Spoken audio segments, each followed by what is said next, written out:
Corona virus के डर से या फिर क्वारंटीन होने की वजह से कई ऐसे परिवार हैं जो अपनों का अंतिम संस्कार नहीं कर पा रहे हैं। ऐसे में शवों की विदाई के लिए मुंबई में ऐसी कई संस्थाएं हैं जो आगे आई हैं। मुंबई के सरकारी अस्पतालों में इस तरह की तस्वीरें आम हैं। कोरोना बीमारी से ज्यादातर मृत शव अपनों के इंतजार में पड़े रह जाते हैं। ऐसे में बड़ा कब्रिस्तान की टीम ने इनकी अंतिम विदाई का जिम्मा उठाया है, वो भी बिना किसी धार्मिक भेदभाव के। पहले पत्रकार रह चुके और अब टीम के प्रमुख सदस्य इकबाल ममदानी बताते हैं कि मालवनी के कब्रिस्तान ने एक मुस्लिम शव को दफनाने से मना कर दिया था, जिसे बाद में जलाना पड़ा था। उसके बाद ही बड़ा कब्रिस्तान ने ये बीड़ा उठाया। उसी वक्त बड़े कब्रिस्तान के चेयरमैन शोएब खतीब साहब ने ये कहा था कि अगर बॉडी कोई नहीं दफनाएगा तो 800 से 1000 बॉडीज़ की जो जगह है हमारे पास पड़ी है।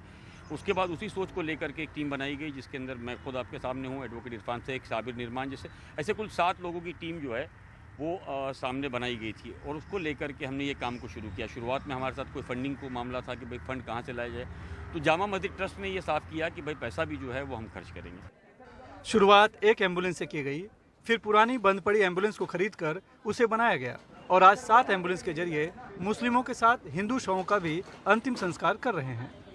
अब तक 300 के करीब मुस्लिम और 200 के करीब हिंदू शवों को अंतिम विदाई दे चुके हैं। हमें फिर ये हिंदू बॉडीज़ के बारे में पता चलने लगा, उनको भी सेम परेशानी होने लगी और कोई आगे नहीं आ रहा था उनकी हेल्प करने के लिए भी।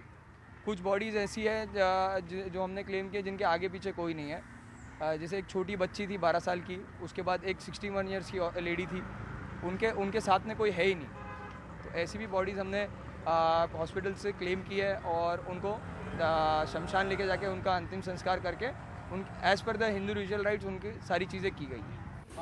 मालाड में रोटरी क्लब और फर्स्ट हेल्पलाइन फाउंडेशन ने तो लॉकडाउन में जरूरतमंदों की भूख मिटाने से शुरुआत की थी। बाद में जरूरत देख शवों की अंतिम विदाई में जुट गए।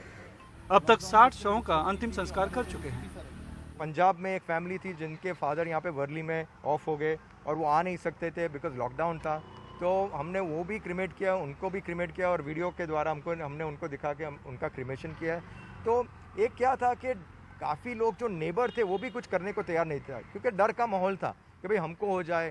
तो एक जो शव को जो आज अंतिम संस्कार देना है वो एक बहुत पुण्य का काम है और संजू भाई और उनकी संस्था रोटरी के द्वारा हमने ये जिम्मा उठाया कि नहीं भाई, इनको जो अंतिम संस्कार है वो तो अच्छी तरह से मिलना ही चाहिए। कोरोना के डर से मुर्दाघरों में लावारिश शवों के अंतिम संस्कार में कई पुलिस वाले भी आगे आए हैं, लेकिन रोज होने वाली मौतों के बढ़ते आंकड़े को देखते हुए ये बड़ी चुनौती है। अब मोहित फाउंडेशन जैसी संस्थाओं ने भी शवों के अंतिम संस्कार में हाथ बटाने की इच्छा जताई है, पर अभी बीएमसी की इजाजत का इंतजार है। हमारी टीम पूरी जो एम्बुलेंस से लेकर वॉलेंटियर्स की पूरी तैयार है। वो बीएमसी का हाथ बटाने के लिए एज अ मुंबईकर जो एक 50 लोगों की युवा टीम हमने तैयार की है वो आगे आएगी। कोरोना ने अपनों से ऐसा जुदा किया कि आज अपने आखिरी विदाई देने से भी कतरा रहे हैं, कुछ मजबूरी में तो कुछ खौफ में। ऐसे में आगे आने वाले उन सभी को सलाम है जो बिना भेदभाव के अपना पराया देखे अंतिम संस्कार को अंजाम दे रहे हैं। मुंबई से कैमरामैन संजय मंडल के साथ सुनील सिंह, एनडीटीवी इंडिया के लिए।